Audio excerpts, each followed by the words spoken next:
بسم اللہ الرحمن الرحیم۔ تصنیف لطیف سلطان القلم حضرت اقدس مسیح موعود علیہ السلام۔ الوصیت۔ بسم اللہ الرحمن الرحیم۔ نحمدہ ونصلی علی رسولہ الکریم۔ الحمد للہ رب العالمین والصلاة والسلام علی رسولہ محمد وآلہ واصحابہ اجمعین۔ اما بعد، چونکہ خدائے عز و جل نے متواتر وحی سے مجھے خبر دی ہے کہ میرا زمانہ وفات نزدیک ہے، اور اس بارے میں اس کی وحی اس قدر تواتر سے ہوئی کہ میری ہستی کو بنیاد سے ہلا دیا اور اس زندگی کو میرے پر سرد کر دیا، اس لیے میں نے مناسب سمجھا کہ اپنے دوستوں اور ان تمام لوگوں کے لیے جو میرے کلام سے فائدہ اٹھانا چاہیں چند نصائح لکھوں۔ پہلے میں اس مقدس وحی سے اطلاع دیتا ہوں جس نے میری موت کی خبر دے کر میرے لیے یہ تحریک پیدا کی، اور وہ یہ ہے جو عربی زبان میں ہوئی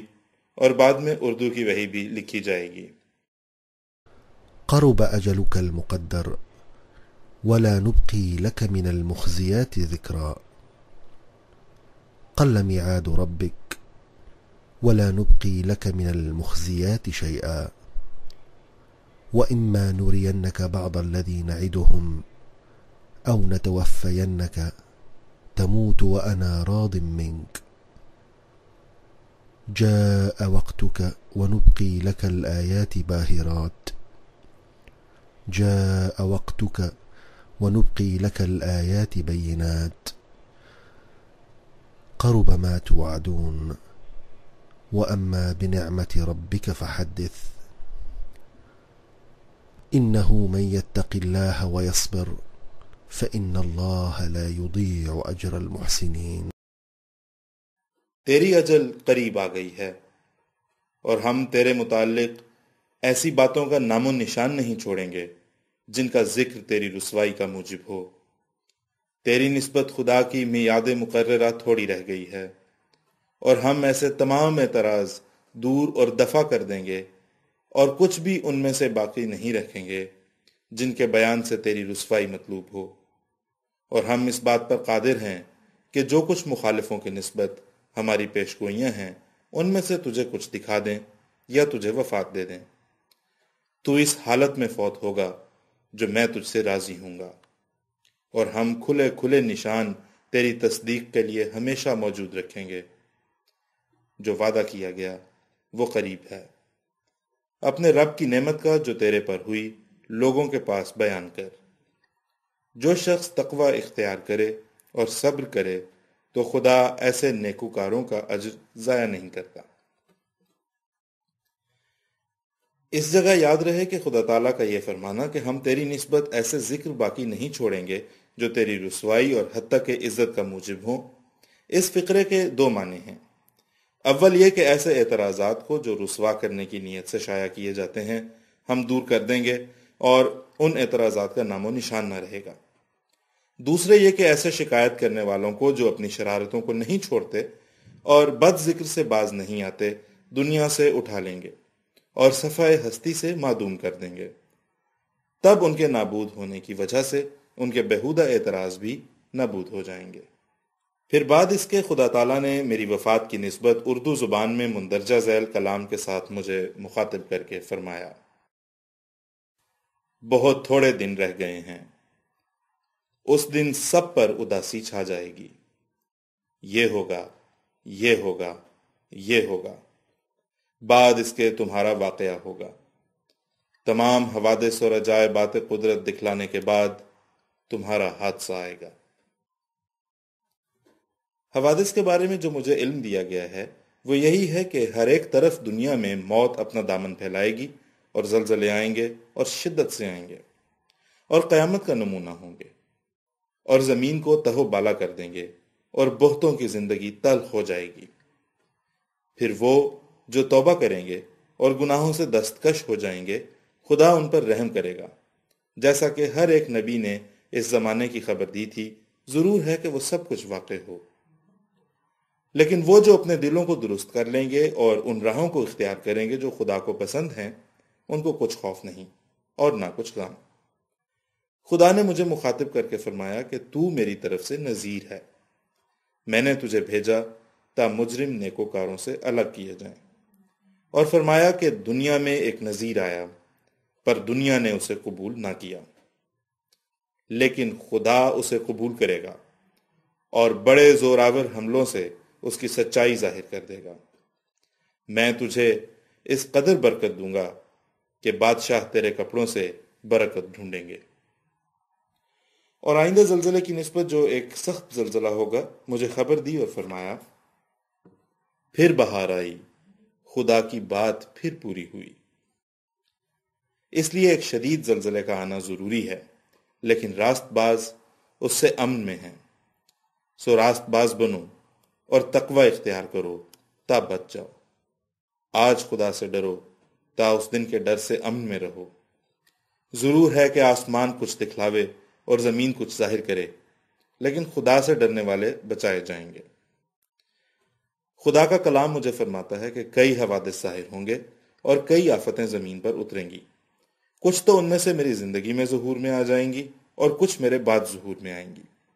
اور وہ اس سلسلے کو پوری ترقی دے گا، کچھ میرے ہاتھ سے اور کچھ میرے بعد۔ یہ خدا تعالیٰ کی سنت ہے، اور جب سے کہ اس نے انسان کو زمین میں پیدا کیا، ہمیشہ اس سنت کو وہ ظاہر کرتا رہا ہے کہ وہ اپنے نبیوں اور رسولوں کی مدد کرتا ہے اور ان کو غلبہ دیتا ہے، جیسا کہ وہ فرماتا ہے، کتب اللہ لاغلبن انا ورسلی۔ اور غلبے سے مراد یہ ہے کہ جیسا کہ رسولوں اور نبیوں کا یہ منشا ہوتا ہے کہ خدا کی حجت زمین پر پوری ہو جائے اور اس کا مقابلہ کوئی نہ کر سکے، اسی طرح خدا تعالیٰ قوی نشانوں کے ساتھ ان کی سچائی ظاہر کر دیتا ہے، اور جس راست بازی کو وہ دنیا میں پھیلانا چاہتے ہیں اس کی تخم ریزی انہی کے ہاتھ سے کر دیتا ہے، لیکن اس کی پوری تکمیل ان کے ہاتھ سے نہیں کرتا، بلکہ ایسے وقت میں ان کو وفات دے کر جو بظاہر ایک ناکامی کا خوف اپنے ساتھ رکھتا ہے، مخالفوں کو ہنسی اور ٹھٹھے اور تان و تشنی کا موقع دے دیتا ہے۔ اور جب وہ ہنسی ٹھٹھا کر چکتے ہیں تو پھر ایک دوسرا ہاتھ اپنی قدرت کا دکھاتا ہے اور ایسے اسباب پیدا کر دیتا ہے جن کے ذریعے سے وہ مقاصد جو کسی قدر ناتمام رہ گئے تھے اپنے کمال کو پہنچتے ہیں۔ غرض دو قسم کی قدرت ظاہر کرتا ہے، اول خود نبیوں کے ہاتھ سے اپنی قدرت کا ہاتھ دکھاتا ہے، دوسرے ایسے وقت میں جب نبی کی وفات کے بعد مشکلات کا سامنا پیدا ہو جاتا ہے اور دشمن زور میں آ جاتے ہیں اور خیال کرتے ہیں کہ اب کام بگڑ گیا،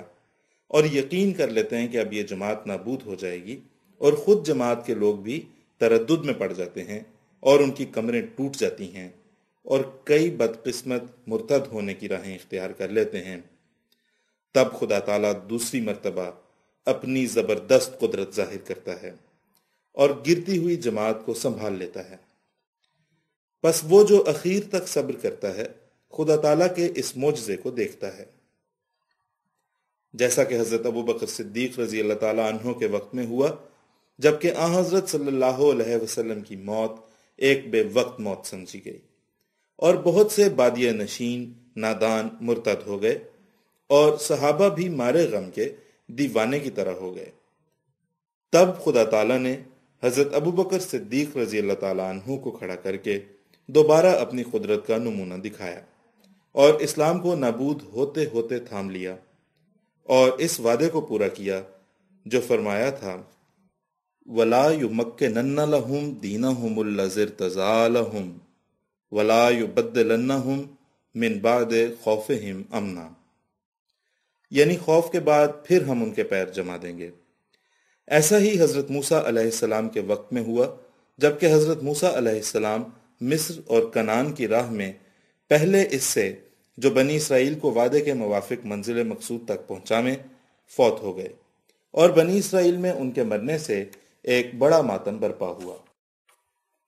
جیسا کہ تورات میں لکھا ہے کہ بنی اسرائیل اس بے وقت موت کے صدمے سے اور حضرت موسیٰ علیہ السلام کی ناگہانی جدائی سے 40 دن تک روتے رہے۔ ایسا ہی حضرت عیسیٰ علیہ السلام کے ساتھ معاملہ ہوا، اور صلیب کے واقعے کے وقت تمام حواری تتر بتر ہو گئے اور ایک ان میں سے مرتد بھی ہو گیا۔ اے عزیزو، جبکہ قدیم سے سنت اللہ یہی ہے کہ خدا تعالیٰ دو قدرتیں دکھلاتا ہے تا مخالفوں کی دو جھوٹی خوشیوں کو پامال کر کے دکھلا دے، سو اب ممکن نہیں ہے کہ خدا تعالیٰ اپنی قدیم سنت کو ترک کر دے۔ اس لیے تم میری اس بات سے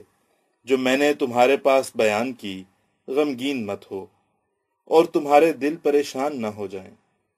کیونکہ تمہارے لیے دوسری قدرت کا بھی دیکھنا ضروری ہے، اور اس کا آنا تمہارے لیے بہتر ہے، کیونکہ وہ دائمی ہے جس کا سلسلہ قیامت تک منقطع نہیں ہوگا، اور وہ دوسری قدرت نہیں آ سکتی جب تک کہ میں نہ جاؤں، لیکن میں جب جاؤں گا تو پھر خدا اس دوسری قدرت کو تمہارے لیے بھیج دے گا جو ہمیشہ تمہارے ساتھ رہے گی، جیسا کہ خدا کا براہین احمدیہ میں وعدہ ہے، اور وہ وعدہ میری ذات کی نسبت نہیں ہے بلکہ تمہاری نسبت وعدہ ہے، جیسا کہ خدا فرماتا ہے کہ میں اس جماعت کو جو تیرے پیرو ہیں قیامت تک دوسروں پر غلبہ دوں گا۔ سو ضرور ہے کہ تم پر میری جدائی کا دن آوے، تا بعد اس کے وہ دن آوے جو دائمی وعدے کا دن ہے۔ وہ ہمارا خدا وعدوں کا سچا اور وفادار اور صادق خدا ہے، وہ سب کچھ تمہیں دکھلائے گا جس کا اس نے وعدہ فرمایا ہے۔ اگرچہ یہ دن دنیا کے آخری دن ہیں اور بہت بلائیں ہیں جن کے نزول کا وقت ہے، پر ضرور ہے کہ یہ دنیا قائم رہے جب تک وہ تمام باتیں پوری نہ ہو جائیں جن کی خدا نے خبر دی۔ میں خدا کی طرف سے ایک قدرت کے رنگ میں ظاہر ہوا، اور میں خدا کی ایک مجسم قدرت ہوں، اور میرے بعد بعض اور وجود ہوں گے جو دوسری قدرت کے مظہر ہوں گے۔ سو تم خدا کی قدرت ثانی کے انتظار میں اکٹھے ہو کر دعا کرتے رہو، اور چاہیے کہ ہر ایک صالحین کی جماعت ہر ایک ملک میں اکٹھے ہو کر دعا میں لگے رہیں تا دوسری قدرت آسمان سے نازل ہو اور تمہیں دکھاوے کہ تمہارا خدا ایسا قادر خدا ہے۔ اپنی موت کو قریب سمجھو، تم نہیں جانتے کہ کس وقت وہ گھڑی آ جائے گی۔ اور چاہیے کہ جماعت کے بزرگ جو نفس پاک رکھتے ہیں میرے نام پر میرے بعد لوگوں سے بیعت لیں۔ خدا تعالیٰ چاہتا ہے کہ ان تمام روحوں کو جو زمین کی متفرق آبادیوں میں آباد ہیں، کیا یورپ اور کیا ایشیا، ان سب کو جو نیک فطرت رکھتے ہیں توحید کی طرف کھینچے اور اپنے بندوں کو دین واحد پر جمع کرے۔ یہی خدا تعالیٰ کا مقصد ہے جس کے لیے میں دنیا میں بھیجا گیا۔ سو تم اس مقصد کی پیروی کرو، مگر نرمی اور اخلاق اور دعاؤں پر زور دینے سے۔ اور جب تک کوئی خدا سے روح القدس پا کر کھڑا نہ ہو، سب میرے بعد مل کر کام کرو۔ اور چاہیے کہ تم بھی ہمدردی اور اپنے نفسوں کے پاک کرنے سے روح القدس سے حصہ لو، کہ بجز روح القدس کے حقیقی تقوی حاصل نہیں ہو سکتی۔ اور نفسانی جذبات کو بکلی چھوڑ کر خدا کی رضا کے لیے وہ راہ اختیار کرو جس سے زیادہ کوئی راہ تنگ نہ ہو۔ دنیا کی لذتوں پر فریفتہ مت ہو کہ وہ خدا سے جدا کرتی ہیں، اور خدا کے لیے تلخی کی زندگی اختیار کرو۔ وہ درد جس سے خدا راضی ہو اس لذت سے بہتر ہے جس سے خدا ناراض ہو جائے، اور وہ شکست جس سے خدا راضی ہو اس فتح سے بہتر ہے جو موجب غضب الہی ہو۔ اس محبت کو چھوڑ دو جو خدا کے غضب کے قریب کرے۔ اگر تم صاف دل ہو کر اس کی طرف آ جاؤ تو ہر ایک راہ میں وہ تمہاری مدد کرے گا، اور کوئی دشمن تمہیں نقصان نہیں پہنچا سکے گا۔ خدا کی رضا کو تم کسی طرح پا ہی نہیں سکتے جب تک تم اپنی رضا چھوڑ کر، اپنی لذات چھوڑ کر، اپنی عزت چھوڑ کر، اپنا مال چھوڑ کر، اپنی جان چھوڑ کر اس کی راہ میں وہ تلخی نہ اٹھاؤ جو موت کا نظارہ تمہارے سامنے پیش کرتی ہے۔ لیکن اگر تم تلخی اٹھا لو گے تو ایک پیارے بچے کی طرح خدا کی گود میں آ جاؤ گے، اور تم ان راست بازوں کے وارث کیے جاؤ گے جو تم سے پہلے گزر چکے ہیں، اور ہر ایک نعمت کے دروازے تم پر کھولے جائیں گے۔ لیکن تھوڑے ہیں جو ایسے ہیں۔ خدا نے مجھے مخاطب کر کے فرمایا کہ تقوی ایک ایسا درخت ہے جس کو دل میں لگانا چاہیے۔ وہی پانی جس سے تقوی پرورش پاتی ہے تمام باغ کو سیراب کر دیتا ہے۔ تقوی ایک ایسی جڑ ہے کہ اگر وہ نہیں تو سب کچھ ہیچ ہے، اور اگر وہ باقی رہے تو سب کچھ باقی ہے۔ انسان کو اس فضولی سے کیا فائدہ جو زبان سے خدا طلبی کا دعویٰ کرتا ہے لیکن قدم صدق نہیں رکھتا۔ دیکھو، میں تمہیں سچ سچ کہتا ہوں کہ وہ آدمی ہلاک شدہ ہے جو دین کے ساتھ کچھ دنیا کے ملونی رکھتا ہے، اور اس نفس سے جہنم بہت قریب ہے جس کے تمام ارادے خدا کے لیے نہیں ہیں بلکہ کچھ خدا کے لیے اور کچھ دنیا کے لیے۔ پس اگر تم دنیا کی ایک ذرہ بھی ملونی اپنے اغراض میں رکھتے ہو تو تمہاری تمام عبادتیں عبث ہیں۔ اس صورت میں تم خدا کی پیروی نہیں کرتے بلکہ شیطان کی پیروی کرتے ہو۔ تم ہرگز توقع نہ کرو کہ ایسی حالت میں خدا تمہاری مدد کرے گا، بلکہ تم اس حالت میں زمین کے کیڑے ہو، اور تھوڑے ہی دنوں تک تم اس طرح ہلاک ہو جاؤ گے جس طرح کے کیڑے ہلاک ہوتے ہیں، اور تم میں خدا نہیں ہوگا بلکہ تمہیں ہلاک کر کے خدا خوش ہوگا۔ لیکن اگر تم اپنے نفس سے در حقیقت مر جاؤ گے تب تم خدا میں ظاہر ہو جاؤ گے، اور خدا تمہارے ساتھ ہوگا، اور وہ گھر بابرکت ہوگا جس میں تم رہتے ہوگے، اور ان دیواروں پر خدا کی رحمت نازل ہوگی جو تمہارے گھر کی دیواریں ہیں، اور وہ شہر بابرکت ہوگا جہاں ایسا آدمی رہتا ہوگا۔ اگر تمہاری زندگی اور تمہاری موت اور تمہاری ہر ایک حرکت اور تمہاری نرمی اور گرمی محض خدا کے لیے ہو جائے گی، اور ہر ایک تلخی اور مصیبت کے وقت تم خدا کا امتحان نہیں کرو گے اور تعلق کو نہیں توڑو گے بلکہ آگے قدم بڑھاؤ گے، تو میں سچ سچ کہتا ہوں کہ تم خدا کی ایک خاص قوم ہو جاؤ گے۔ تم بھی انسان ہو جیسا کہ میں انسان ہوں، اور وہی میرا خدا تمہارا خدا ہے۔ پس اپنی پاک قوتوں کو ضائع مت کرو۔ اگر تم پورے طور پر خدا کی طرف جھکو گے تو دیکھو، میں خدا کی منشا کے موافق تمہیں کہتا ہوں کہ تم خدا کی ایک قوم برگزیدہ ہو جاؤ گے۔ خدا کی عظمت اپنے دلوں میں بٹھاؤ اور اس کی توحید کا اقرار نہ صرف زبان سے بلکہ عملی طور پر کرو، تا خدا بھی عملی طور پر اپنا لطف و احسان تم پر ظاہر کرے۔ کینہ وری سے پرہیز کرو اور بنی نوح سے سچی ہمدردی کے ساتھ پیش آؤ۔ ہر ایک راہ نیکی کی اختیار کرو، نہ معلوم کس راہ سے تم قبول کیے جاؤ۔ تمہیں خوشخبری ہو کہ قرب پانے کا میدان خالی ہے۔ ہر ایک قوم دنیا سے پیار کر رہی ہے، اور وہ بات جس سے خدا راضی ہو اس کی طرف دنیا کو توجہ نہیں۔ وہ لوگ جو پورے زور سے اس دروازے میں داخل ہونا چاہتے ہیں ان کے لیے موقع ہے کہ اپنے جوہر دکھلائیں اور خدا سے خاص انعام پائیں۔ یہ مت خیال کرو کہ خدا تمہیں ضائع کر دے گا۔ تم خدا کے ہاتھ کا ایک بیج ہو جو زمین میں بویا گیا۔ خدا فرماتا ہے کہ یہ بیج بڑھے گا اور پھولے گا اور ہر ایک طرف سے اس کی شاخیں نکلیں گی اور ایک بڑا درخت ہو جائے گا۔ پس مبارک وہ جو خدا کی بات پر ایمان رکھے اور درمیان میں آنے والے ابتلاؤں سے نہ ڈرے، کیونکہ ابتلاؤں کا آنا بھی ضروری ہے، تا خدا تمہاری آزمائش کرے کہ کون اپنے دعوی بیعت میں صادق اور کون کاذب ہے۔ وہ جو کسی ابتلا سے لغزش کھائے گا وہ کچھ بھی خدا کا نقصان نہیں کرے گا، اور بدبختی اس کو جہنم تک پہنچائے گی۔ اگر وہ پیدا نہ ہوتا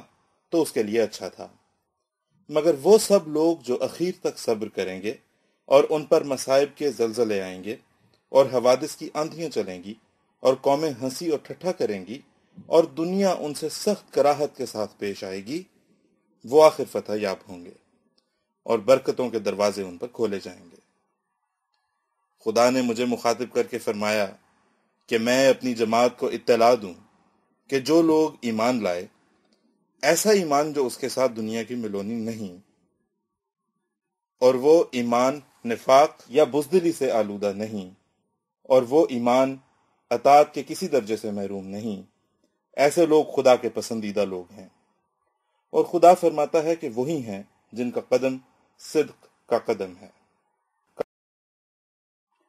اے سننے والو سنو کہ خدا تم سے کیا چاہتا ہے، بس یہی کہ تم اسی کے ہو جاؤ، اس کے ساتھ کسی کو بھی شریک نہ کرو، نہ آسمان میں نہ زمین میں۔ ہمارا خدا وہ خدا ہے جو اب بھی زندہ ہے جیسا کہ پہلے زندہ تھا، اور اب بھی وہ بولتا ہے جیسے کہ وہ پہلے بولتا تھا، اور اب بھی وہ سنتا ہے جیسا کہ پہلے سنتا تھا۔ یہ خیال خام ہے کہ اس زمانے میں وہ سنتا تو ہے مگر بولتا نہیں، بلکہ وہ سنتا اور بولتا بھی ہے۔ اس کی تمام صفات ازلی ابدی ہیں، کوئی صفت بھی معطل نہیں اور نہ کبھی ہوگی۔ وہ وہی واحد لا شریک ہے جس کا کوئی بیٹا نہیں اور جس کی کوئی بیوی نہیں۔ وہ وہی بے مثل ہے جس کا کوئی ثانی نہیں، اور جس کی طرح کوئی فرد کسی خاص صفت سے مخصوص نہیں، اور جس کا کوئی ہمتا نہیں، جس کا کوئی ہم صفات نہیں، اور جس کی کوئی طاقت کم نہیں۔ وہ قریب ہے باوجود دور ہونے کے، اور دور ہے باوجود نزدیک ہونے کے۔ وہ تمثل کے طور پر اہل کشف پر اپنے تئیں ظاہر کر سکتا ہے، مگر اس کے لیے نہ کوئی جسم ہے اور نہ کوئی شکل ہے، اور وہ سب سے اوپر ہے مگر نہیں کہہ سکتے کہ اس کے نیچے کوئی اور بھی ہے، اور وہ عرش پر ہے مگر نہیں کہہ سکتے کہ زمین پر نہیں۔ وہ مجمع ہے تمام صفات کاملہ کا، اور مظہر ہے تمام محامد حقہ کا، اور سرچشمہ ہے تمام خوبیوں کا، اور جامع ہے تمام طاقتوں کا، اور مبدا ہے تمام فیضوں کا، اور مرجع ہے ہر ایک شے کا، اور مالک ہے ہر ایک ملک کا، اور متصف ہے ہر ایک کمال کا، اور منزہ ہے ہر ایک عیب اور ضعف سے، اور مخصوص ہے اس امر میں کہ زمین والے اور آسمان والے اس کی عبادت کریں، اور اس کے آگے کوئی بات بھی انہونی نہیں۔ اور تمام روح اور ان کی طاقتیں اور تمام ذرات اور ان کی طاقتیں اسی کی پیدائش ہیں، اس کے بغیر کوئی چیز ظاہر نہیں ہوتی۔ وہ اپنی طاقتوں اور اپنی قدرتوں اور اپنے نشانوں سے اپنے تئیں آپ ظاہر کرتا ہے، اور اس کو اسی کے ذریعے سے ہم پا سکتے ہیں، اور وہ راست بازوں پر ہمیشہ اپنا وجود ظاہر کرتا رہتا ہے اور اپنی قدرتیں ان کو دکھلاتا ہے۔ اسی سے وہ شناخت کیا جاتا اور اسی سے اس کی پسندیدہ راہ شناخت کی جاتی ہے۔ وہ دیکھتا ہے بغیر جسمانی آنکھوں کے، اور سنتا ہے بغیر جسمانی کانوں کے، اور بولتا ہے بغیر جسمانی زبان کے۔ اسی طرح نیستی سے ہستی کرنا اس کا کام ہے، جیسا کہ تم دیکھتے ہو کہ خواب کے نظارے میں بغیر کسی مادے کے ایک عالم پیدا کر دیتا ہے، اور ہر ایک فانی اور معدوم کو موجود دکھلا دیتا ہے۔ بس اسی طرح اس کی تمام قدرتیں ہیں۔ نادان ہے وہ جو اس کی قدرتوں سے انکار کرے، اندھا ہے وہ جو اس کی عمیق طاقتوں سے بے خبر ہے۔ وہ سب کچھ کرتا ہے اور کر سکتا ہے بغیر ان امور کے جو اس کی شان کے مخالف ہیں یا اس کے مواعید کے برخلاف ہیں، اور وہ واحد ہے اپنی ذات میں اور صفات میں اور افعال میں اور قدرتوں میں۔ اور اس تک پہنچنے کے لیے تمام دروازے بند ہیں مگر ایک دروازہ جو فرقان مجید نے کھولا ہے، اور تمام نبوتیں اور تمام کتابیں جو پہلے گزر چکیں ان کی الگ طور پر پیروی کی حاجت نہیں رہی، کیونکہ نبوت محمدیہ ان سب پر مشتمل اور حاوی ہے، اور بجز اس کے سب راہیں بند ہیں۔ تمام سچائیاں جو خدا تک پہنچاتی ہیں اسی کے اندر ہیں، نہ اس کے بعد کوئی نئی سچائی آئے گی اور نہ اس سے پہلے کوئی ایسی سچائی تھی جو اس میں موجود نہیں۔ اس لیے اس نبوت پر تمام نبوتوں کا خاتمہ ہے، اور ہونا چاہیے تھا، کیونکہ جس چیز کے لیے ایک آغاز ہے اس کے لیے ایک انجام بھی ہے۔ کیونکہ یہ نبوت محمدیہ اپنے ذاتی فیض رسانی سے قاصر نہیں، بلکہ سب نبوتوں سے زیادہ اس میں فیض ہے۔ اس نبوت کی پیروی خدا تک بہت سہل طریق سے پہنچا دیتی ہے، اور اس کی پیروی سے خدا تعالیٰ کی محبت اور اس کے مکالمے مخاطبے کا اس سے بڑھ کر انعام مل سکتا ہے جو پہلے ملتا تھا۔ مگر اس کا کامل پیرو صرف نبی نہیں کہلا سکتا، کیونکہ نبوت کاملہ تامہ محمدیہ کی اس میں حد تک ہے۔ ہاں، امتی اور نبی دونوں لفظ اجتماعی حالت میں اس پر صادق آ سکتے ہیں، کیونکہ اس میں نبوت تامہ کاملہ محمدیہ کی حد تک نہیں، بلکہ اس نبوت کی چمک اس فیضان سے زیادہ تر ظاہر ہوتی ہے۔ اور جبکہ وہ مکالمہ مخاطبہ اپنی کیفیت اور کمیت کی روح سے کمال درجے تک پہنچ جائے اور اس میں کوئی کثافت اور کمی باقی نہ ہو اور کھلے طور پر امور غیبیہ پر مشتمل ہو، تو وہی دوسرے لفظوں میں نبوت کے نام سے موسوم ہوتا ہے، جس پر تمام نبیوں کا اتفاق ہے۔ بس یہ ممکن نہ تھا کہ وہ قوم جس کے لیے فرمایا گیا کہ کنتم خیر امت اخرجت للناس، اور جن کے لیے یہ دعا سکھائی گئی کہ اہدنا الصراط المستقیم صراط الذین انعمت علیہم، ان کے تمام افراد اس مرتبہ عالیہ سے محروم رہتے اور کوئی ایک فرد بھی اس مرتبے کو نہ پاتا۔ اور ایسی صورت میں صرف یہی خرابی نہیں تھی کہ امت محمدیہ ناقص اور ناتمام رہتی اور سب کے سب اندھوں کی طرح رہتے، بلکہ یہ بھی نقص تھا کہ حضرت صلی اللہ علیہ وسلم کی قوت فیضان پر داغ لگتا اور آپ صلی اللہ علیہ وسلم کی قوت قدسیہ ناقص ٹھہرتی، اور ساتھ اس کے وہ دعا جس کا 5 وقت نماز میں پڑھنا تعلیم کیا گیا تھا، اس کا سکھلانا بھی عبث ٹھہرتا تھا۔ مگر اس کے دوسری طرف یہ خرابی بھی تھی کہ اگر یہ کمال کسی فرد امت کو براہ راست بغیر پیروی نور نبوت محمدیہ کے مل سکتا تو ختم نبوت کے معنی باطل ہوتے تھے۔ پس ان دونوں خرابیوں سے محفوظ رکھنے کے لیے خدا تعالیٰ نے مکالمہ مخاطبہ کاملہ تامہ مطہرہ مقدسہ کا شرف ایسے بعض افراد کو عطا کیا جو فنا فی الرسول کی حالت میں اتم درجے تک پہنچ گئے اور کوئی حجاب درمیان نہ رہا، اور امتی ہونے کا مفہوم اور پیروی کے معنی اتم اور اکمل درجے پر ان میں پائے گئے، ایسے طور پر کہ ان کا وجود اپنا وجود نہ رہا،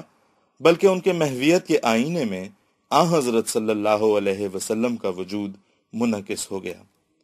اور دوسری طرف اتم اور اکمل طور پر مکالمہ مخاطبہ الہیہ نبیوں کی طرح ان کو نصیب ہوا۔ پس اس طرح پر بعض افراد نے باوجود امتی ہونے کے نبی ہونے کا خطاب پایا،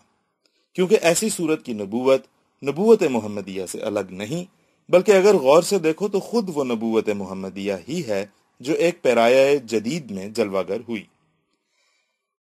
یہی معنی اس فکرے کے ہیں جو حضرت صلی اللہ علیہ وسلم نے مسیح موعود کے حق میں فرمایا، نبی اللہ و امامکم منکم، یعنی وہ نبی بھی ہے اور امتی بھی ہے، ورنہ غیر کو اس جگہ قدم رکھنے کی جگہ نہیں۔ مبارک وہ جو اس نقطے کو سمجھے تا ہلاک ہونے سے بچ جائے۔ عیسیٰ علیہ السلام کو خدا نے وفات دے دی، جیسا کہ خدا تعالیٰ کی صاف اور صریح آیت فَلَمَّا تَوَفَّیْتَنِی کُنْتَ أَنْتَ الرَّقِیبَ عَلَیْہِم اس پر شاہد ہے، جس کے معنی آیات متعلقہ کے ساتھ یہ ہیں کہ خدا قیامت کو عیسیٰ سے پوچھے گا کہ کیا تو نے ہی اپنی امت کو یہ تعلیم دی تھی کہ مجھے اور میری ماں کو خدا کر کے مانو؟ تو وہ جواب دیں گے کہ جب تک میں ان میں تھا تو ان پر شاہد تھا اور ان کا نگہبان تھا، اور جب تو نے مجھے وفات دے دی تو پھر مجھے کیا علم تھا کہ میرے بعد وہ کس ضلالت میں مبتلا ہوئے۔ اب اگر کوئی چاہے تو آیت فلما توفیتنی کے یہ معنی کرے کہ جب تو نے مجھے وفات دے دی، اور چاہے تو اپنی ناحق کی ضد سے باز نہ آ کر یہ معنی کرے کہ جب تو نے ماں جسم میں انصری کے مجھے آسمان پر اٹھا لیا۔ بہرحال اس آیت سے یہ ثابت ہوتا ہے کہ حضرت عیسیٰ علیہ السلام دوبارہ دنیا میں نہیں آئیں گے، کیونکہ اگر وہ قیامت سے پہلے دوبارہ دنیا میں آئے ہوتے اور صلیب توڑی ہوتی تو اس صورت میں ممکن نہیں کہ عیسیٰ علیہ السلام جو خدا کا نبی تھا ایسا صریح جھوٹ خدا تعالیٰ کے روبرو قیامت کے دن بولے گا کہ مجھے کچھ بھی خبر نہیں کہ میرے بعد میری امت نے یہ فاسد عقیدہ اختیار کیا کہ مجھے اور میری ماں کو خدا قرار دے دیا۔ کیا وہ شخص جو دوبارہ دنیا میں آوے اور 40 برس دنیا میں رہے اور عیسائیوں سے لڑائیاں کرے، وہ نبی کہلا کر ایسا مکروہ جھوٹ بول سکتا ہے کہ مجھے کچھ بھی خبر نہیں؟ پس جبکہ یہ آیت حضرت عیسیٰ علیہ السلام کو دوبارہ آنے سے روکتی ہے، ورنہ وہ دروغ گو ٹھہرتے ہیں، تو اگر وہ ماں جسم عنصری کے آسمان پر ہیں اور بموجب تصریح اس آیت کے قیامت کے دن تک زمین پر نہیں اتریں گے، تو کیا وہ آسمان پر ہی مریں گے اور آسمان میں ہی ان کی قبر ہوگی؟ لیکن آسمان پر مرنا آیت فیہا تموتون کے برخلاف ہے۔ پس اس سے تو یہی ثابت ہوا کہ وہ آسمان پر ماں جسم عنصری نہیں گئے بلکہ مر کر گئے، اور جس حالت میں کتاب اللہ نے کمال تصریح سے یہ فیصلہ کر دیا، تو پھر کتاب اللہ کی مخالفت کرنا اگر معصیت نہیں تو اور کیا ہے؟ اگر میں نہ آیا ہوتا تو محض اجتہادی غلطی قابل عفو تھی، لیکن جب میں خدا کی طرف سے آ گیا اور صریح اور سچے معنی قرآن شریف کے کھل گئے، تو پھر بھی غلطی کو نہ چھوڑنا ایمانداری کا شیوا نہیں۔ میرے لیے خدا کے نشان آسمان پر بھی ظاہر ہوئے اور زمین پر بھی، اور صدی کا بھی تقریباً چوتھا حصہ گزر گیا اور ہزار ہاں نشان ظہور میں آ گئے اور دنیا کی عمر سے 7واں ہزار شروع ہو گیا، تو پھر اب بھی حق کو قبول نہ کرنا یہ کس قسم کی سخت دلی ہے؟ دیکھو، میں بلند آواز سے کہتا ہوں کہ خدا کے نشان ابھی ختم نہیں ہوئے۔ اس پہلے زلزلے کے نشان کے بعد جو 4 اپریل سن 1905 میں ظہور میں آیا، جس کی ایک مدت پہلے خبر دی گئی تھی، پھر خدا نے مجھے خبر دی کہ بہار کے زمانے میں ایک اور سخت زلزلہ آنے والا ہے۔ وہ بہار کے دن ہوں گے، نہ معلوم کہ وہ ابتدا بہار کا ہوگا جبکہ درختوں میں پتا نکلتا ہے، یا درمیان اس کا، یا آخر کے دن، جیسا کہ الفاظ وحی الہی یہ ہیں: پھر بہار آئی، خدا کی بات پھر پوری ہوئی۔ چونکہ پہلا زلزلہ بھی بہار کے ایام میں تھا، اس لیے خدا نے خبر دی کہ وہ دوسرا زلزلہ بھی بہار ہی میں آئے گا، اور چونکہ آخر جنوری میں بعض درختوں کا پتا نکلنا شروع ہو جاتا ہے، اس لیے اسی مہینے سے خوف کے دن شروع ہوں گے اور غالباً مئی کے اخیر تک وہ دن رہیں گے۔ اور خدا نے فرمایا زلزلہ تو ساعت ہے، یعنی وہ زلزلہ قیامت کا نمونہ ہوگا۔ اور پھر فرمایا لَقَنُرِی آیَاتٍ وَنَہْدِمُ مَا یَأْمُرُونَ، یعنی تیرے لیے ہم نشان دکھلائیں گے اور جو عمارتیں بناتے جائیں گے ہم ان کو گراتے جائیں گے۔ اور پھر فرمایا بھونچال آیا اور شدت سے آیا، زمین تہو بالا کر دی، یعنی ایک سخت زلزلہ آئے گا اور زمین کو، یعنی زمین کے بعض حصوں کو زیر و زبر کر دے گا، جیسا کہ لوط علیہ السلام کے زمانے میں ہوا۔ اور پھر فرمایا انی مع الافواج آتی کا بغتتاً، یعنی میں پوشیدہ طور پر فوجوں کے ساتھ آؤں گا۔ اس دن کی کسی کو بھی خبر نہیں ہوگی، جیسا کہ لوط کی بستی جب تک زیر و زبر نہیں کی گئی کسی کو خبر نہ تھی، اور سب کھاتے پیتے اور عیش کرتے تھے کہ ناگہانی طور پر زمین الٹائی گئی۔ پس خدا فرماتا ہے کہ اس جگہ بھی ایسا ہی ہوگا، کیونکہ گناہ حد سے بڑھ گیا اور انسان حد سے زیادہ دنیا سے پیار کر رہے ہیں، اور خدا کی راہ تحقیر کی نظر سے دیکھی جاتی ہے۔ اور پھر فرمایا زندگیوں کا خاتمہ، اور پھر مجھے مخاطب کر کے فرمایا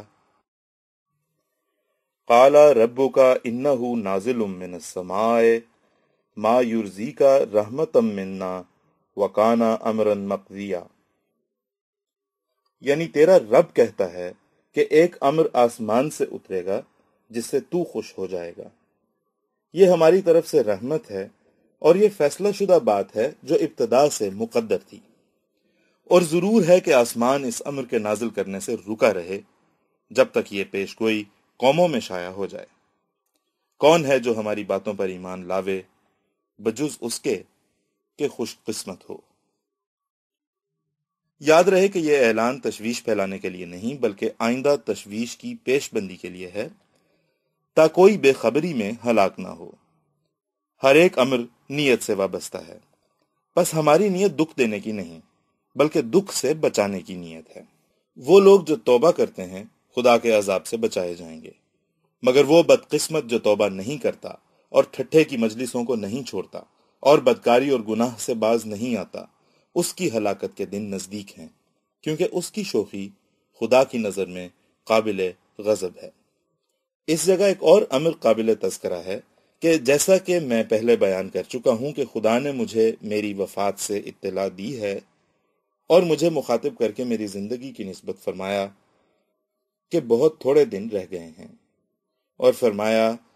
کہ تمام حوادث اور عجائبات قدرت دکھلانے کے بعد تمہارا حادثہ آئے گا۔ یہ اس بات کی طرف اشارہ ہے کہ ضرور ہے کہ میری وفات سے پہلے دنیا پر کچھ حوادث پڑیں اور کچھ عجائبات قدرت ظاہر ہوں، تا دنیا ایک انقلاب کے لیے تیار ہو جائے، اور اس انقلاب کے بعد میری وفات ہو۔ اور مجھے ایک جگہ دکھلا دی گئی کہ یہ تیری قبر کی جگہ ہوگی۔ ایک فرشتہ میں نے دیکھا کہ وہ زمین کو ناپ رہا ہے۔ تب ایک مقام پر اس نے پہنچ کر مجھے کہا کہ یہ تیری قبر کی جگہ ہے۔ پھر ایک جگہ مجھے ایک قبر دکھلائی گئی کہ وہ چاندی سے زیادہ چمکتی تھی اور اس کی تمام مٹی چاندی کی تھی۔ تب مجھے کہا گیا کہ یہ تیری قبر ہے۔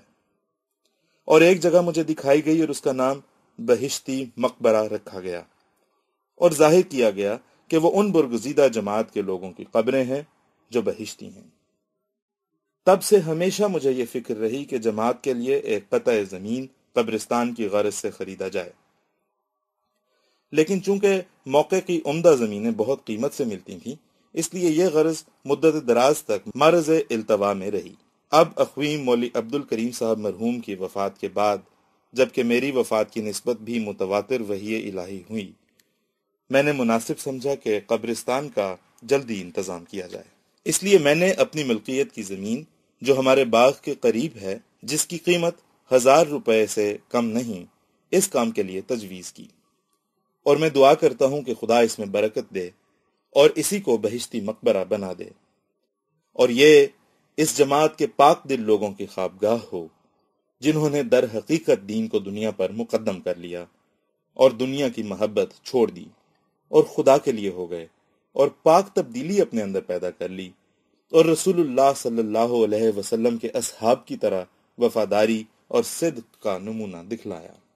آمین یا رب العالمین۔ پھر میں دعا کرتا ہوں کہ اے میرے قادر خدا، اس زمین کو میری جماعت میں سے ان پاک دلوں کی قبریں بنا جو فی الواقع تیرے لیے ہو چکے، اور دنیا کی اغراض کی ملونی ان کے کاروبار میں نہیں۔ آمین یا رب العالمین۔ پھر میں تیسری دفعہ دعا کرتا ہوں کہ اے میرے قادر کریم، اے خدائے غفور و رحیم، تو صرف ان لوگوں کو اس جگہ قبروں کی جگہ دے جو تیرے اس فرستادہ پر سچا ایمان رکھتے ہیں، اور کوئی نفاق اور غرض نفسانی اور بدزنی اپنے اندر نہیں رکھتے، اور جیسا کہ حق ایمان اور اطاعت کا ہے بجا لاتے ہیں، اور تیرے لیے اور تیری راہ میں اپنے دلوں میں جان فدا کر چکے ہیں، جن سے تو راضی ہے اور جن کو تو جانتا ہے کہ وہ بکلی تیری محبت میں کھوئے گئے، اور تیرے فرستادہ سے وفاداری اور پورے ادب اور انشراحی ایمان کے ساتھ محبت اور جان فشانی کا تعلق رکھتے ہیں۔ آمین یا رب العالمین۔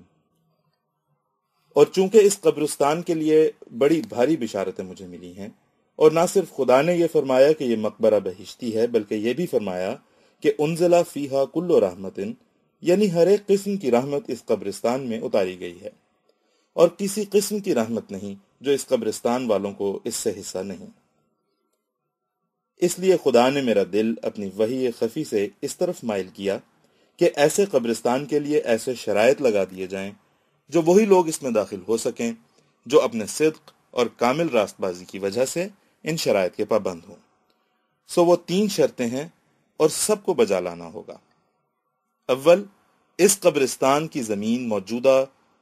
بطور چندے کے میں نے اپنی طرف سے دی ہے، لیکن اس احاطے کی تکمیل کے لیے کسی قدر اور زمین خریدی جائے گی جس کی قیمت اندازاً 1000 روپے ہوگی،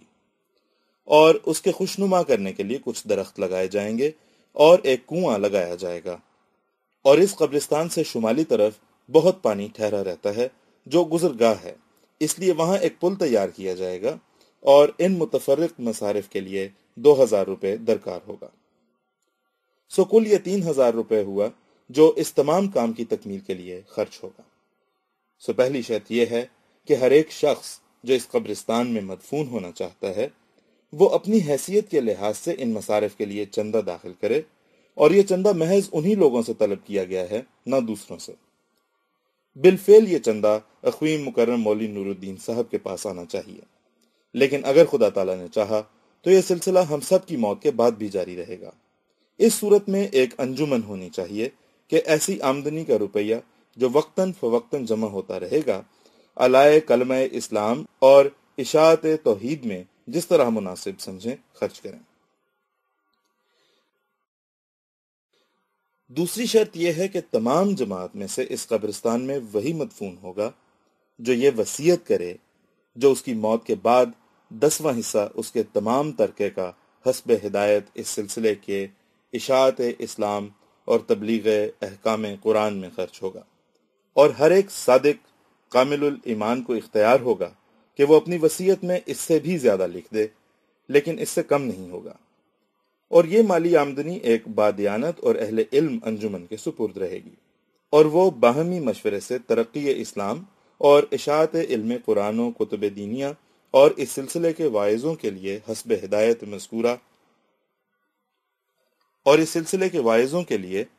ہدایت مذکورہ بالا خرچ کریں گے، اور خدا تعالیٰ کا وعدہ ہے کہ وہ اس سلسلے کو ترقی دے گا۔ اس لیے امید کی جاتی ہے کہ اشاعت اسلام کے لیے ایسے مال بھی بہت اکٹھے ہو جائیں گے، اور ہر ایک امر جو مصالح اشاعت اسلام میں داخل ہے جس کی اب تفصیل کرنا قبل از وقت ہے، وہ تمام امور ان اموال سے انجام پذیر ہوں گے۔ اور جب ایک گروہ جو متکفل اس کام کا ہے فوت ہو جائے گا تو وہ لوگ جو ان کے جانشین ہوں گے ان کا بھی یہی فرض ہوگا کہ ان تمام خدمات کو حسب ہدایت سلسلہ احمدیہ بجا لائیں۔ ان اموال میں سے ان یتیموں اور مسکینوں اور نو مسلموں کا بھی حق ہوگا جو کافی طور پر وجوہ معاش نہیں رکھتے اور سلسلہ احمدیہ میں داخل ہیں، اور جائز ہوگا کہ ان اموال کو بطور تجارت ترقی دی جائے۔ یہ مت خیال کرو کہ یہ صرف دور از قیاس باتیں ہیں، بلکہ یہ اس قادر کا ارادہ ہے جو زمین و آسمان کا بادشاہ ہے۔ مجھے اس بات کا غم نہیں کہ یہ اموال جمع کیوں کر ہوں گے اور ایسی جماعت کیوں کر پیدا ہوگی جو ایمانداری کے جوش سے یہ مردانہ کام دکھلائے، بلکہ مجھے یہ فکر ہے کہ ہمارے زمانے کے بعد وہ لوگ جن کے سپرد ایسے مال کیے جائیں وہ کثرت مال کو دیکھ کر ٹھوکر نہ کھائیں اور دنیا سے پیار نہ کریں۔ سو میں دعا کرتا ہوں کہ ایسے امین ہمیشہ اس سلسلے کو ہاتھ آتے رہیں جو خدا کے لیے کام کریں۔ ہاں جائز ہوگا کہ جن کا کچھ گزارا نہ ہو ان کو بطور مدد خرچ اس میں سے دیا جائے۔ تیسری شرط یہ ہے کہ اس قبرستان میں دفن ہونے والا متقی ہو اور محرمات سے پرہیز کرتا اور کوئی شرک اور بدعت کا کام نہ کرتا ہو، سچا اور صاف مسلمان ہو۔ چوتھی شرط، ہر ایک سالے جو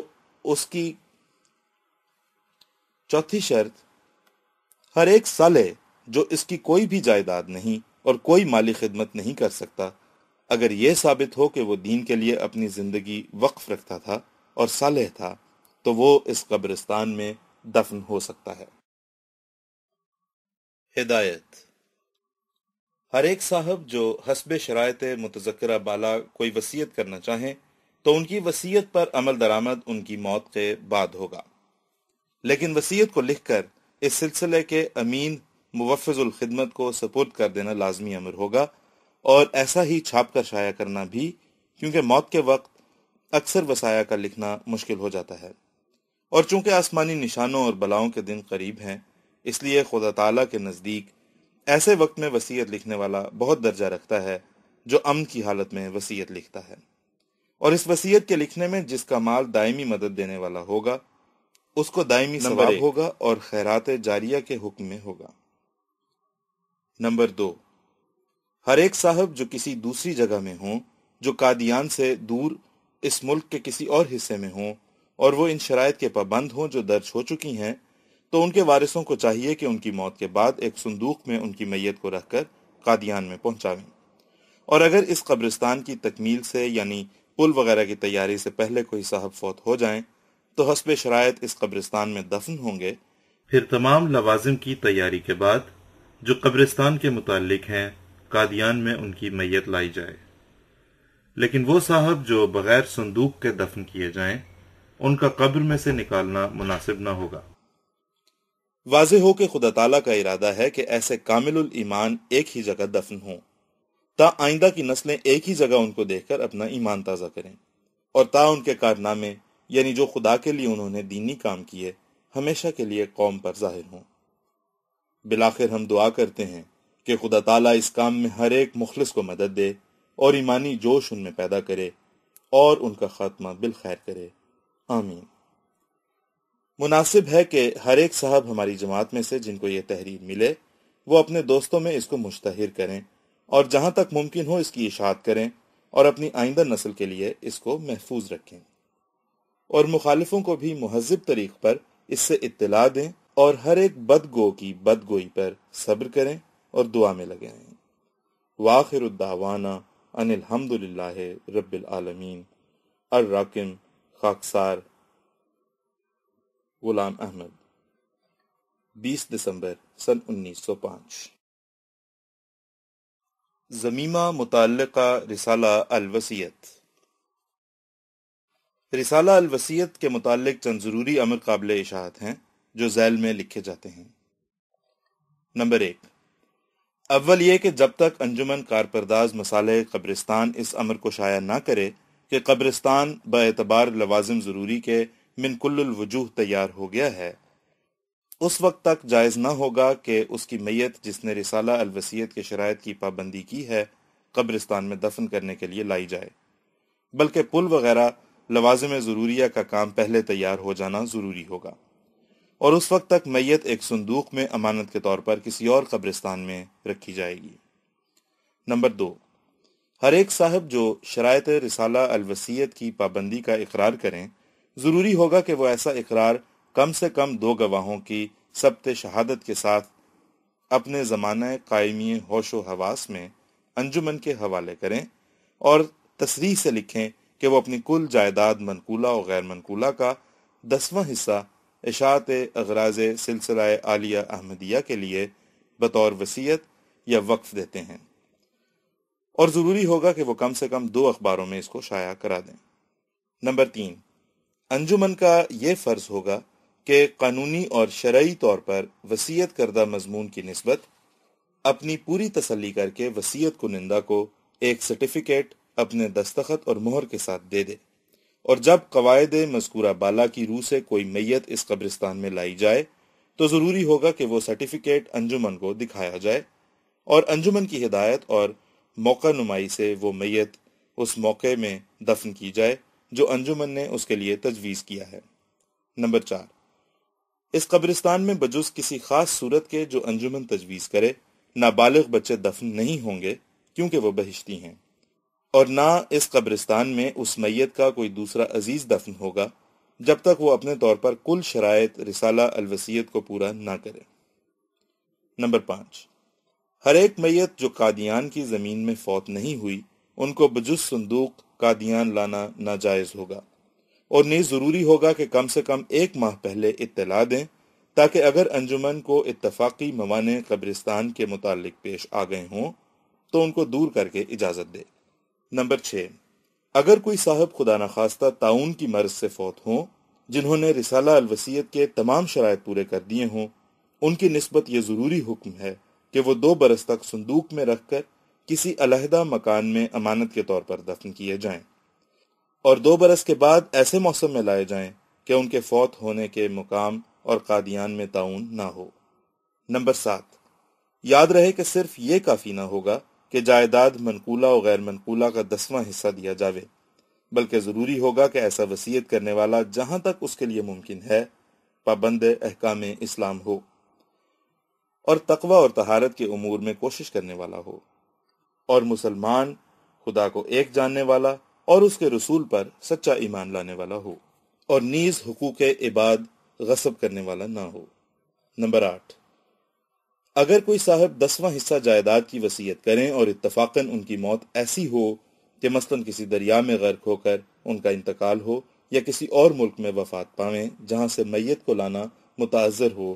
تو ان کی وصیت قائم رہے گی، اور خدا تعالیٰ کے نزدیک ایسا ہی ہوگا کہ گویا وہ اسی قبرستان میں دفن ہوئے، اور جائز ہوگا کہ ان کی یادگار میں اسی قبرستان میں ایک کتبہ اینٹ یا پتھر پر لکھ کر نصب کیا جائے اور اس پر واقعات لکھے جائیں۔ نمبر 9، انجمن جس کے ہاتھ میں ایسا روپیہ ہوگا اس کو اختیار نہیں ہوگا کہ بجز اغراض سلسلہ احمدیہ کے کسی اور جگہ وہ روپیہ خرچ کرے، اور ان اغراض میں سے سب سے مقدم اشاعت اسلام ہوگی، اور جائز ہوگا کہ انجمن بے اتفاق رائے اس روپے کو تجارت کے ذریعے سے ترقی دے۔ نمبر 10، انجمن کے تمام ممبر ایسے ہوں گے جو سلسلہ احمدیہ میں داخل ہوں اور پارسا طبع اور دیانت دار ہوں، اور اگر آئندہ کسی کی نسبت یہ محسوس ہوگا کہ وہ پارسا طبع نہیں ہے، یا یہ کہ وہ دیانت دار نہیں، یا یہ کہ وہ ایک چال باز ہے اور دنیا کی ملونی اپنے اندر رکھتا ہے، تو انجمن کا فرض ہوگا کہ بلا توقف ایسے شخص کو اپنی انجمن سے خارج کرے اور اس کی جگہ اور مقرر کر لے۔ نمبر 11،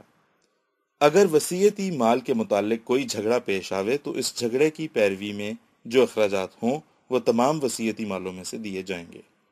نمبر 12، اگر کوئی شخص وصیت کر کے پھر کسی اور ضعف ایمان کی وجہ سے اپنی وصیت سے منکر ہو جائے یا اس سلسلے سے روگردان ہو جائے تو گو انجمن نے قانونی طور پر اس کے مال پر قبضہ کر لیا ہوگا، پھر بھی جائز نہ ہوگا کہ وہ مال اپنے قبضے میں رکھے، بلکہ وہ تمام مال واپس کرنا ہوگا، کیونکہ خدا کسی کے مال کا محتاج نہیں، اور خدا کے نزدیک ایسا مال مکروہ اور رد کرنے کے لائق ہے۔ نمبر 13، چونکہ انجمن خدا کے مقرر کردہ خلیفہ کی جانشین ہے، اس لیے انجمن کو دنیا داری کے رنگوں سے بکلی پاک رہنا ہوگا، اور اس کے تمام معاملات نہایت صاف اور انصاف پر مبنی ہونے چاہیے۔ نمبر 14، جائز ہوگا کہ اس انجمن کی تائید اور نصرت کے لیے دور دراز ملکوں میں اور انجمنیں ہوں جو اس کی ہدایت کے تابع ہوں،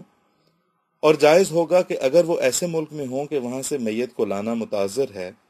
تو اسی جگہ میت کو دفن کر دیں، اور ثواب سے حصہ پانے کی غرض سے ایسا شخص قبل از وقت اپنے مال کے 10ویں حصے کی وصیت کرے، اور اس وصیتی مال پر قبضہ کرنا اس انجمن کا کام ہوگا جو اس ملک میں ہے، اور بہتر ہوگا کہ وہ روپیہ اسی ملک کی اغراض دینیہ کے لیے خرچ ہو، اور جائز ہوگا کہ کوئی ضرورت محسوس کر کے وہ روپیہ اس انجمن کو دیا جائے جس کا ہیڈ کوارٹر یعنی مرکز مقام قادیان ہوگا۔ نمبر 15، یہ ضروری ہوگا کہ مقام اس انجمن کا ہمیشہ قادیان رہے، کیونکہ خدا نے اس مقام کو برکت دی ہے، اور جائز ہوگا کہ وہ آئندہ ضرورتیں محسوس کر کے اس کام کے لیے کوئی کافی مکان تیار کریں۔ نمبر 16، انجمن میں کم سے کم ہمیشہ ایسے 2 ممبر رہنے چاہیے جو علم قرآن اور حدیث سے بخوبی واقف ہوں اور تحصیل علم عربی رکھتے ہوں اور سلسلہ احمدیہ کی کتابوں کو یاد رکھتے ہوں۔ نمبر 17، اگر خدا نخواستہ کوئی ایسا شخص جو رسالہ الوصیت کی روح سے وصیت کرتا ہے مجزوم ہو، جس کی جسمانی حالت اس لائق نہ ہو جو وہ اس قبرستان میں لایا جائے، تو ایسا شخص حسب مصالح ظاہر مناسب نہیں ہے کہ اس قبرستان میں لایا جائے، لیکن اگر اپنی وصیت پر قائم ہوگا تو اس کو وہی درجہ ملے گا جیسا کہ دفن ہونے والے کو۔ نمبر 18، اگر کوئی کچھ بھی جائیداد منقولہ یا غیر منقولہ نہ رکھتا ہو اور بہیں ہمہ ثابت ہو کہ وہ ایک صالح درویش ہے اور متقی اور خالص مومن ہے، اور کوئی حصہ نفاق یا دنیا پرستی یا قصور اطاعت کا اس کے اندر نہ ہو، تو وہ میری اجازت سے یا میرے بعد انجمن کی اتفاق رائے سے اس مقبرے میں دفن ہو سکتا ہے۔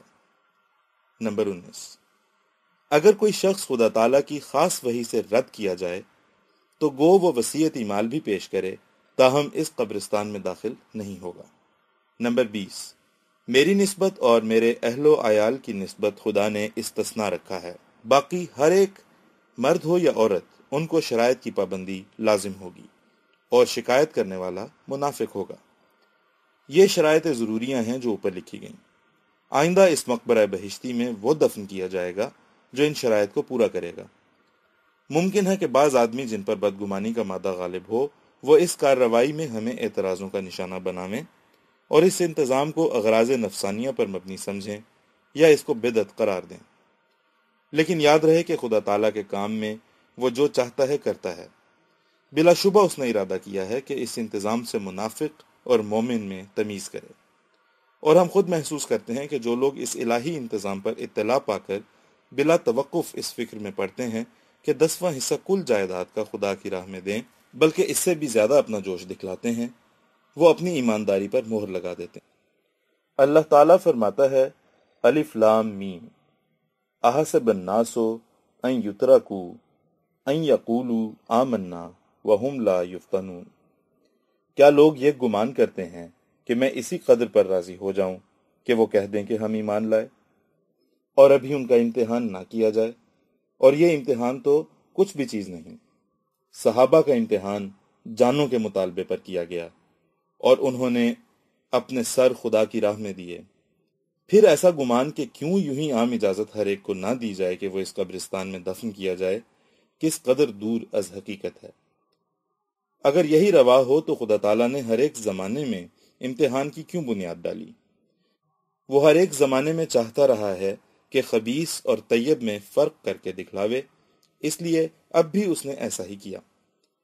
خدا تعالیٰ نے حضرت صلی اللہ علیہ وسلم کے زمانے میں بعض خفیف امتحان بھی رکھے ہوئے تھے، جیسا کہ یہ بھی دستور تھا کہ کوئی شخص حضرت صلی اللہ علیہ وسلم سے کسی قسم کا مشورہ نہ لے جب تک پہلے نذرانہ داخل نہ کرے۔ پس اس میں بھی منافقوں کے لیے ابتلا تھا۔ ہم خود محسوس کرتے ہیں کہ اس وقت کے امتحان سے بھی اعلیٰ درجے کے مخلص، جنہوں نے در حقیقت دین کو دنیا پر مقدم کیا ہے، دوسرے لوگوں سے ممتاز ہو جائیں گے، اور ثابت ہو جائے گا کہ بیعت کا اقرار انہوں نے پورا کر کے دکھلا دیا اور اپنا صدق ظاہر کر دیا۔ بے شک یہ انتظام منافقوں پر بہت گراں گزرے گا، اور اس سے ان کی پردہ دری ہوگی، اور بعد موت وہ مرد ہوں یا عورت اس قبرستان میں ہرگز دفن نہیں ہو سکیں گے۔ فی قلوبہم مرض فزادہم اللہ مرضا، لیکن اس کام میں سبقت دکھلانے والے راست بازوں میں شمار کیے جائیں گے، اور ابد تک خدا تعالیٰ کی ان پر رحمتیں ہوں گی۔ بالآخر یہ بھی یاد رہے کہ بلاؤں کے دن نزدیک ہیں، اور ایک سخت زلزلہ جو زمین کو تہو بالا کر دے گا قریب ہے۔ پس وہ معائنہ عذاب سے پہلے اپنا تارک الدنیا ہونا ثابت کر دیں گے، اور نیز یہ بھی ثابت کر دیں گے کہ کس طرح انہوں نے میرے حکم کی تعمیل کی۔ خدا کے نزدیک حقیقی مومن وہی ہیں، اور اس کے دفتر میں سابقین اولین لکھے جائیں گے۔ اور میں سچ سچ کہتا ہوں کہ وہ زمانہ قریب ہے کہ ایک منافق جس نے دنیا سے محبت کر کے اس حکم کو ٹال دیا ہے، وہ عذاب کے وقت آہ مار کر کہے گا کہ کاش میں تمام جائیداد، کیا منقولہ اور کیا غیر منقولہ، خدا کی راہ میں دیتا اور اس عذاب سے بچ جاتا۔ یاد رکھو کہ اس عذاب کے معائنے کے بعد ایمان بے سود ہوگا اور صدقہ خیرات محض عبث۔ دیکھو میں بہت قریب عذاب کی تمہیں خبر دیتا ہوں، اپنے لیے وہ ذات جلد تر جمع کرو کہ کام آوے۔ میں یہ نہیں چاہتا کہ تم سے کوئی مال لوں اور اپنے قبضے میں کر لوں، بلکہ تم اشاعت دین کے لیے ایک انجمن کے حوالے اپنا مال کرو گے اور بہشتی زندگی پاؤ گے۔ بتھیرے ایسے ہیں کہ وہ دنیا سے محبت کر کے میرے حکم کو ٹال دیں گے، مگر بہت جلد دنیا سے جدا کیے جائیں گے۔ تب آخری وقت میں کہیں گے ھذا ما وعد الرحمن وصدق المرسلون والسلام علی من اتبع الہدی الراکم خاکسار مرزا غلام احمد، خدا کی طرف سے مسیح موعود، 6 جنوری سن 1906۔